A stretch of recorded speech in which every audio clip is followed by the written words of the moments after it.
शाळुंके सहित चांदीची पिंड असते किंवा शाळुंका ठेवलेली असते. मग ही जी शाळुंका किंवा शंकराची पिंड किंवा पारद शिवलिंग हे जे असतं ते उत्तरेकडे तोंड करून ठेवायचं.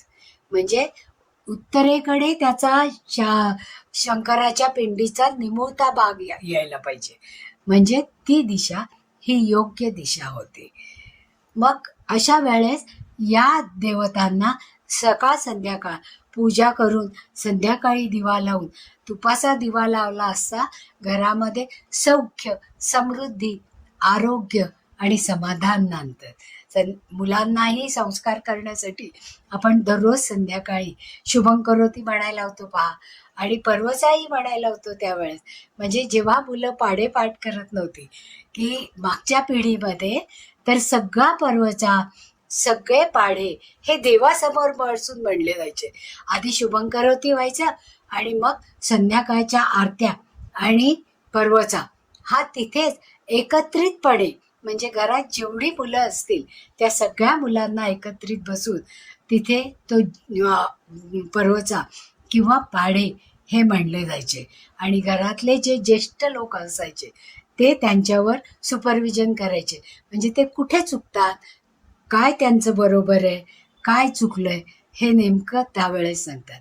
आता देवांना आसन देताना पिवळा किंवा लाल वस्त्राचा वापर करावा. कारण नुसत्या देवघरामध्ये ते जरी लाकडी असलं तरी नुसत्या देवघरामध्ये त्या देवघरात मूर्ती नुसत्या खाली नाही ठेवायच्या. त्या ठेवताना पिवळं किंवा लाल वस्त्र त्यांना आसन म्हणून द्यायचं. आणि जेव्हा अन्नपूर्णेची मूर्ती आपण ठेवतो त्यावेळेस अन्नपूर्णेच्या मूर्तीसाठी एक छोटी ताटली किंवा एक वाटी घ्यायची. त्याच्यामध्ये अक्षत म्हणजे तांदूळ, जे अख्खे तांदूळ आहेत असे तांदूळ त्या वाटीमध्ये किंवा त्या ताटलीमध्ये ठेवायचे आणि त्याच्यावर अन्नपूर्णा देवीची स्थापना करायची. कारण ही अन्नपूर्णा आपल्या घरातल्या सगळ्यांना आरोग्य टिकवण्यासाठी जास्तीत जास्त तिचा उपयोग होतो. म्हणून शक्यतो अन्नपूर्णा ही तांदळावरच स्थापन करायची आणि ते तांदूळ दर महिन्याला आपल्या रेग्युलर तांदळामध्ये मिक्स करायचे. दर महिन्याला हे तांदूळ बदलायचे की ज्याच्यामुळे आपल्या घरामध्ये सुख आणि समृद्धी ही जास्त चांगल्या प्रमाणात नांदते.